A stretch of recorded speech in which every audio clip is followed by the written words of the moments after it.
À quoi ressemble mon quartier? Oh lolo. Ici, ça s'appelle Samatia.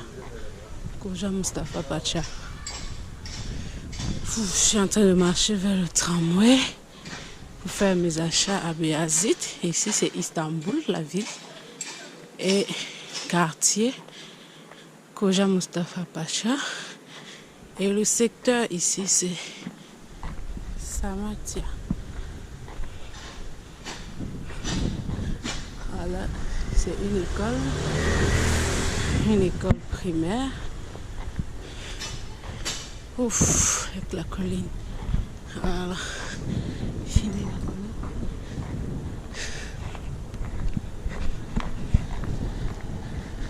Ouf, le soleil.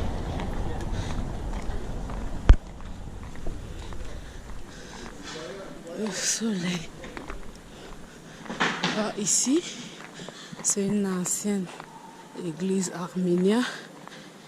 Comme si vous ne le savez pas, la Turquie est composée des Arméniens, des Turcs, des Kurdes. Bon, ils sont tellement nombreux. Bon, les Arméniens, eux particulièrement, sont des chrétiens.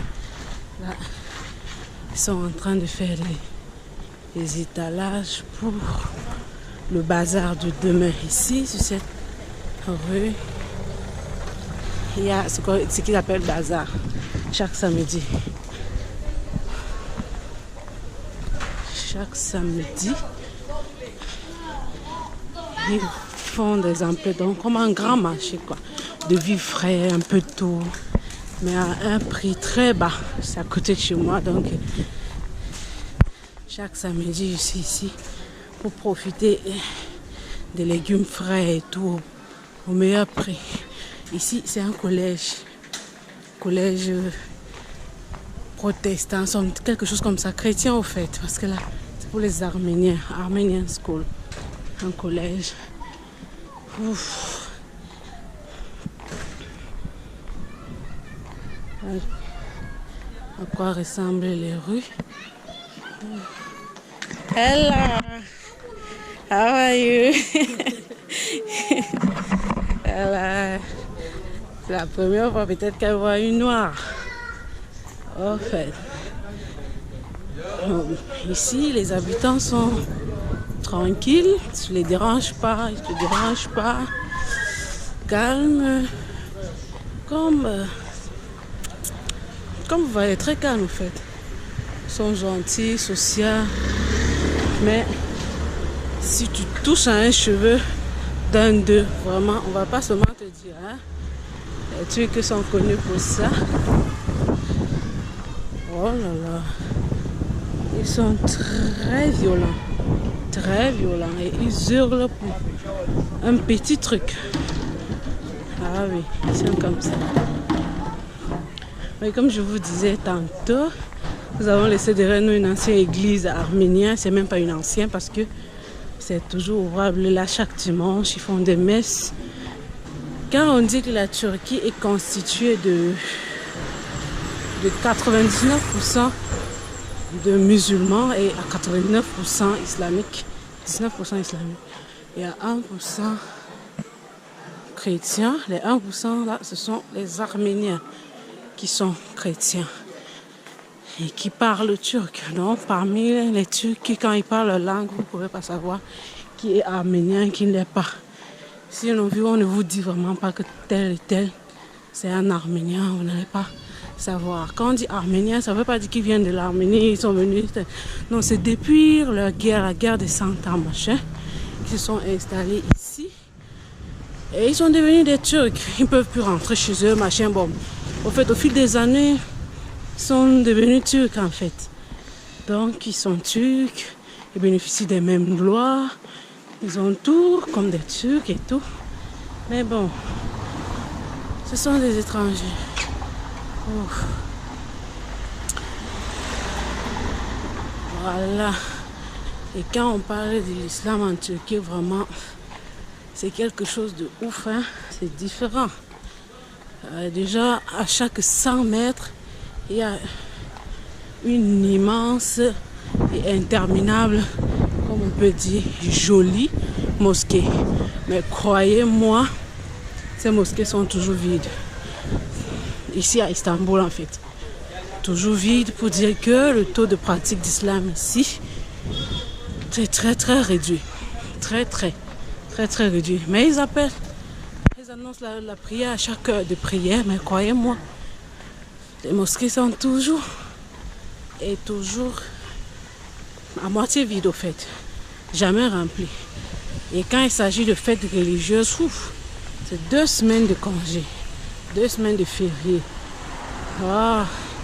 Et quand tu leur dis tu es musulmane, oh, alhamdoulilah, mashallah, très fiers et tout, mais pourtant eux-mêmes, dans la pratique, c'est zéro, pour ne pas dire zéro, dans la pratique, c'est pas ça au fait, c'est pas ça.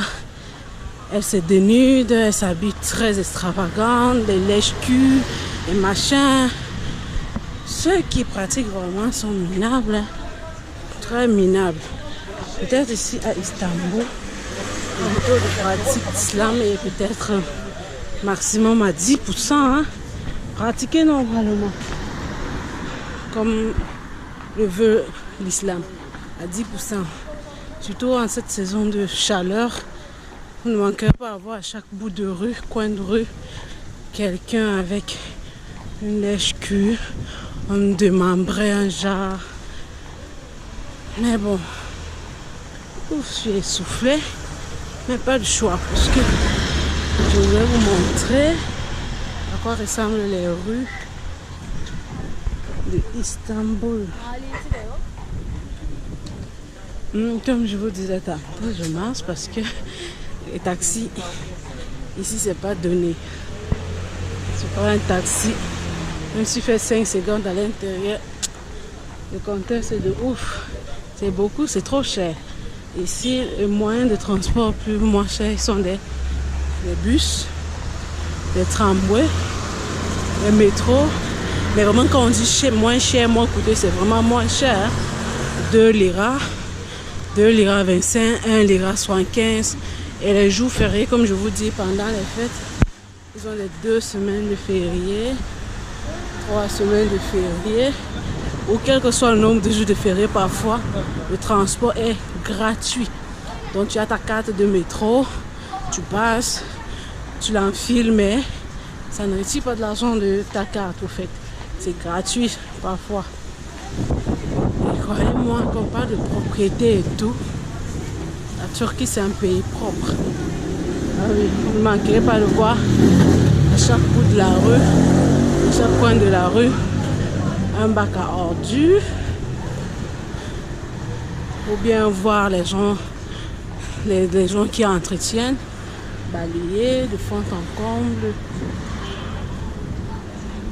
Chaque minute, il y a un groupe de nettoyage qui passe. À chaque minute, c'est pas les papiers que vous voyez traîner là. Peut-être à mon retour, il n'y aura plus. Ça, c'est très sûr. On va y a balayer et tout et tout.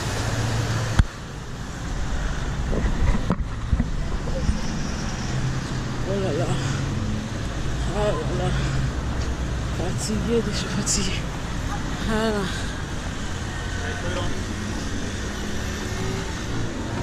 Voilà. Comme je vous disais, une mosquée. À chaque 100 mètres ici, une mosquée. Les bacs à ordures. Partout un peu comme ça. Et croyez-moi, ici, c'est propre. C'est bien à vivre en dehors du climat qui est exagéré à chaque fois quand c'est l'hiver. Il fait trop froid. Ici à Istanbul précisément. Ici, l'épicerie, des fruits frais à tout moment. Quand c'est l'été, la chaleur d'enfer. Ah, la chaleur d'enfer.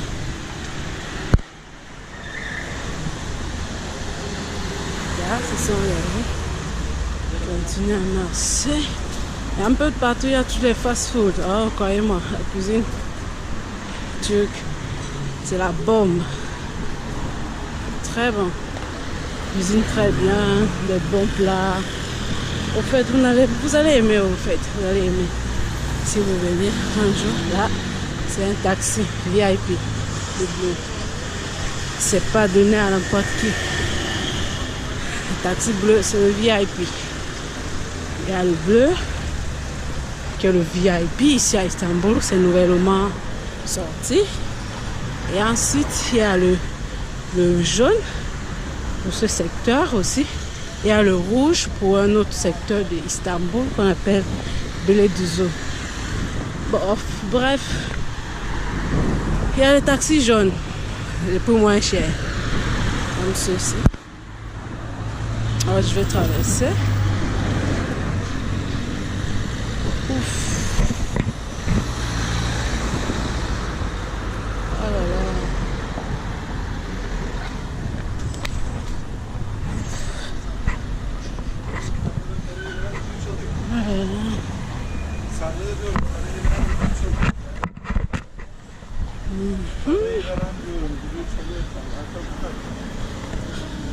C'est rare que vous voyez quelqu'un habillé, machin, voile, tranquille, dans ces rues. Ah, voilà.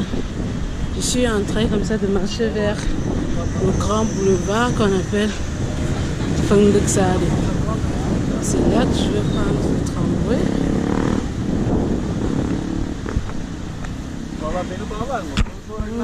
Je me pose un peu. Vous voyez, c'est loin. C'est loin. Bon, moi, j'aime marcher en fait. Ça me permet de faire du sport. Sans dehors des marches, j'ai pas le temps pour aller faire du sport. Donc, comme ça, à chaque fois quand je vais aller faire mon marché à Beyazıt, c'est un secteur très commercial.